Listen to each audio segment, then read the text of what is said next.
Pemirsa, Bid Propam Polda Sumatera Utara melakukan pendalaman terkait pengakuan seorang terdakwa kasus narkoba yang menyetor sejumlah uang kepada sejumlah perwira dan personil di Mapolres Labuan Batu.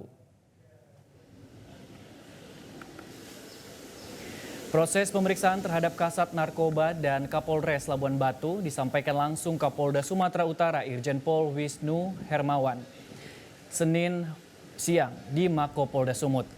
Wisnu menekankan sanksi tegas akan diterapkan jika sang oknum terbukti melanggar ketentuan. Terdakwa narkoba ungkap setor uang ke polisi.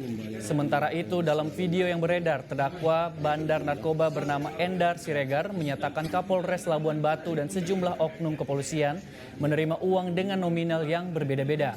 Uang tersebut diduga untuk mengamankan bisnis peredaran narkoba di Kabupaten Labuan Batu. Untuk tim 8 juta per bulan. Labuan Batu lagi diperiksa oleh Propam. Ya. Hasilnya belum ada. Belum ada hasil, nanti Propam jelaskan. Propam siapa? Sudah periksa semuanya, mulai dari kasatnya, Kapolres sudah kita periksa. Benar atau tidak? Ya, jadi semua itu berdasarkan fakta. Jelajahi cara baru mendapatkan informasi. Download Metro TV Extend sekarang.